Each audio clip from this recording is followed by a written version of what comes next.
Hey, what's going on, fellas? It's your boy Tacho here. We back. We got some more Fire Emblem Heroes for you. Now, today what we're going to do is go over how scoring works in Aether Raids. I already did a video covering Coliseum mode scoring, so we're going to go ahead and do Aether Raids today. Now, luckily for us, Aether Raids scoring is very simple and easy to understand, unlike arena scoring, where you got to keep track of a whole bunch of nonsense. So there are two aspects to Aether Raids. There's Aether Raids defense and Aether Raids offense. We're going to start things off with offense here. So we head over to form raiding parties, and we have our raiding slots there. Now, the first thing you need to know about scoring in this mode is that you want to run at minimum 3 offensive mythic heroes of the season. Right now it's light season, but in Astra season you would do the same, except with Astra season mythic heroes. So we're going to use light season heroes for this, and you also want to make sure that you're running 3 mythic heroes with the highest amount of merges that you've got access to. So for me, that would be Milla, Peony, and Air. I've got Milla at plus 10. Then I've got Peony at plus 7, and I have Air also at plus 7. So these are my 3 highest scoring units as far as merges are concerned for light season. And just to show you the difference, if we head over here and we just run 3 unmerged mythic heroes, you'll see that our score goes down significantly. Well, actually, part of it is because Air is also a bonus hero right now. So you also want to make sure you're running a bonus hero on all of your teams, because having a bonus hero raises the amount of maximum lift you can get by 20 points. So in this case, we have Air on this team. We don't have one on this team. Let's go ahead and quickly put one on, just so we can show. Okay, so we'll go for Legendary Lyn.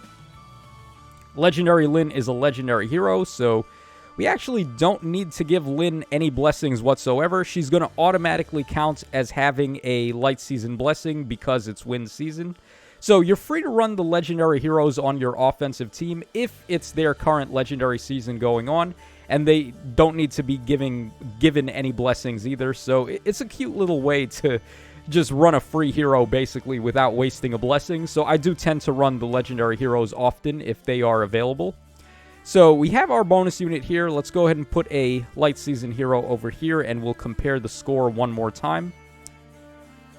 So now both teams have 3 mythic heroes, and we both also have a bonus hero. And as you can see, we still gain a lot more score on this side because each merge is giving us an extra point. So in total, we've got 14 on these two and 10 on her. So that's 24 extra points of lift that we're getting out of merges on this team as opposed to this team. So merges really matter for your offensive mythic heroes, and that's what you would want to focus on the most. You can also get some mileage out of merges on your defensive mythic heroes, but it's not as important as the light season ones. So if you're summoning for merges on these mythic heroes, I would always recommend going for merges on the offensive heroes as opposed to defense. We'll go over more why that is when we talk about defense. So anyways, let's go ahead and finish up here. So we run our 2 units with light blessings or with legendary blessings of the correct season alongside our 3 mythic heroes, and we are good to go. You don't have to worry about skills or BST or any of that like in arena. So that's all you need to know.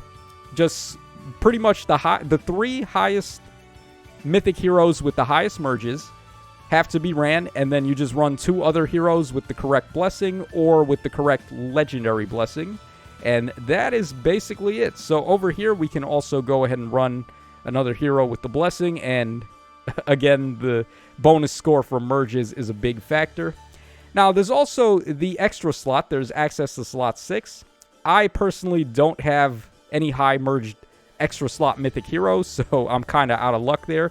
But I can still run a hero in slot 6. I'll show you how to do that right now. It's basically like a free space. So you can just run a free hero and get some extra blessings. I tend to go for Asker.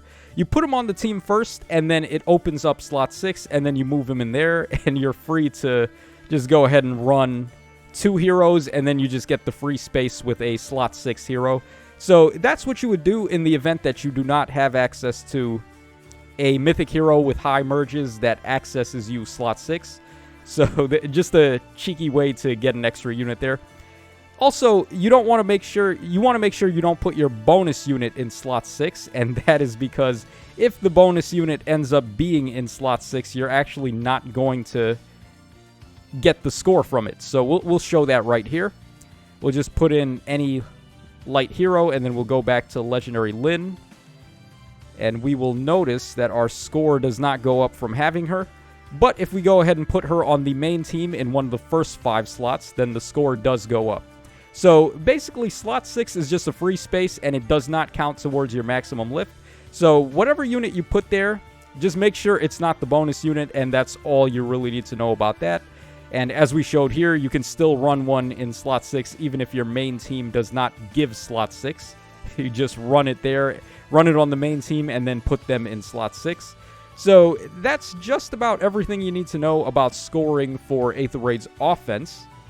Now let's head over to Aether Raids defense now. So this is my defense team for this season. We should actually head over to a empty space, and I'll show you guys. All right, right here. Okay, so we have the Laszlo Tea Time defense set up here. I'll just quickly get rid of this for the moment so we can show how scoring works here. So in terms of defense, you only need 2 defensive mythic heroes. You don't need 3. And again, like in offense, you need the highest merged darkness mythic heroes to be ran if you want to mitigate lift loss as much as possible. However, of course, defense is a little steeper than offense in terms of how difficult it is to get wins. So you would probably want to just run your best possible team as opposed to worrying too much about defensive heroes and high merges and things like that. As we see here, Sothis is my highest merged defense mythic hero. So we go ahead and put her on the team, and then we put somebody else like Emblem, and then we would fill these other spots with a bunch of dark heroes that have the dark blessing.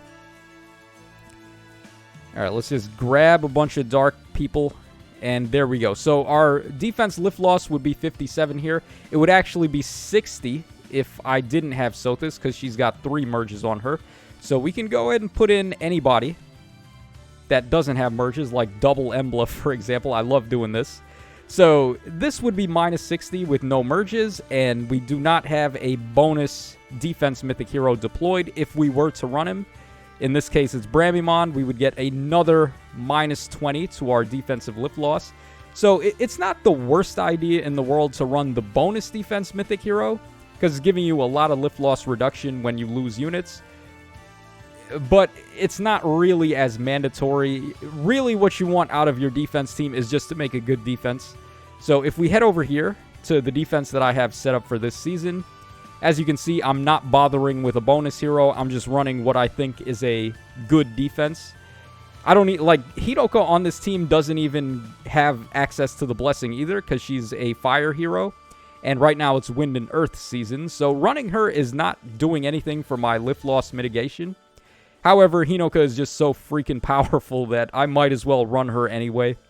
And if we take a look, we've already snagged 2 defensive wins. So it just goes to show you that having a strong defense is a little better than going for as much defense lift loss mitigation you can get. Not always the case, but if you're free to play like me, and you don't really have like crazy merges on everything, then yeah, it's more than likely better to just build a good defense than building a defense focused around lift loss mitigation. Now, also, what you need to know here is that every KO that your team does is going to give you another minus 20.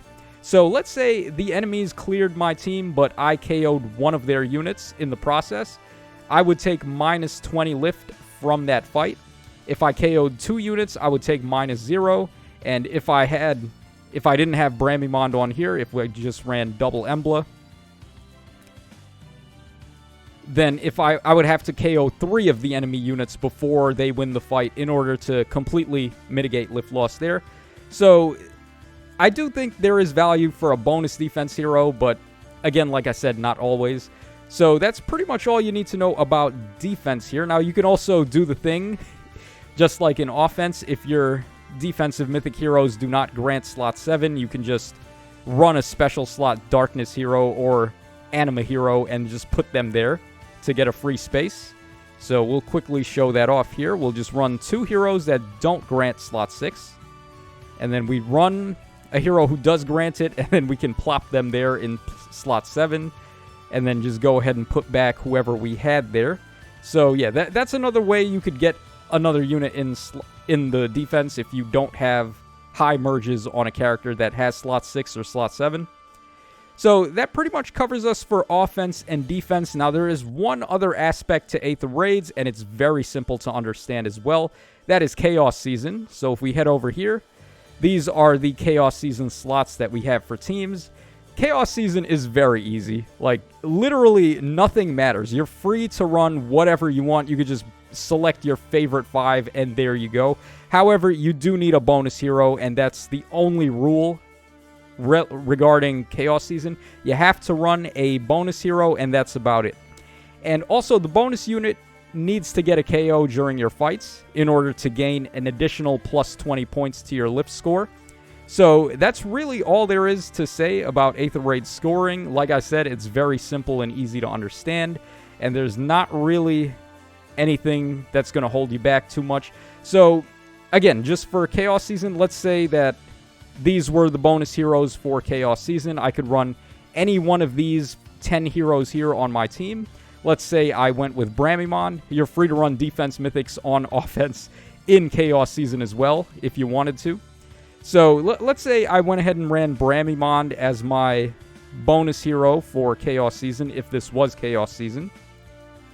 All I would have to do during that fight is get one single KO with Bramimon, and we would get our full score right there. And the other units are irrelevant. Merges are irrelevant. Mythic heroes are also irrelevant in Chaos Season. You just run whatever you want and then a bonus hero.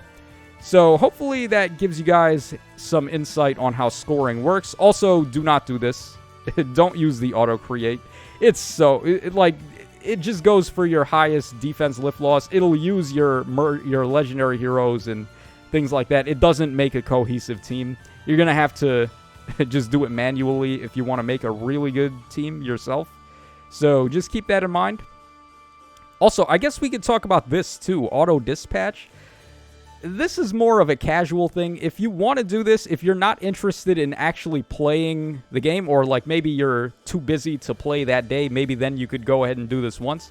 You're allowed to do this 3 times a season, and I only did this one time just to see how it worked, and the fight is really easy. It's an auto fight. Your team will auto battle whatever units you select, and the fight that they'll do is an easier fight. They're going to fight like a bunch of easy mooks on defense, and it's most likely that they're going to be able to get the win. However, when using the auto dispatch, you gain a reduced amount of lift for your win, and also you're not able to break the pots to gain more Aether. It's very important, by the way, during your fights that you're breaking the 2 pots to gain some lift recovery back so that you can keep on playing. You want to make sure you get the pots in every fight. You're allowed to miss the pots once in one fight. I think you're allowed to miss like a total of 30 points of pots, which would be 3 total pots. But you can't miss any more than that, because if you do, you're not going to be able to do as many possible fights as you would be able to. So, again, make sure you're breaking these pots while you're doing your fights. And you also don't want to lose any units as well on offense. If you're playing offense, you want to get a flawless victory. I don't think that's the case outside of the Vault of Heaven. I think they made an update where players below the Vault of Heaven are allowed to lose 1 unit in combat without taking any mitigation to their overall lift loss. But if you're in the vault, you have to get a flawless win. So similar again to Arena there, where every fight has to be a flawless win to get the maximum score. And that's pretty much all there is to know now. I'm sure I covered everything there, so let me know your thoughts in the comment section down below. Also, leave any requests if you've got more video ideas you want me to do. So, this is your boy Tacho signing out. Hope you guys enjoyed it, and I'll catch y'all again on the flip side.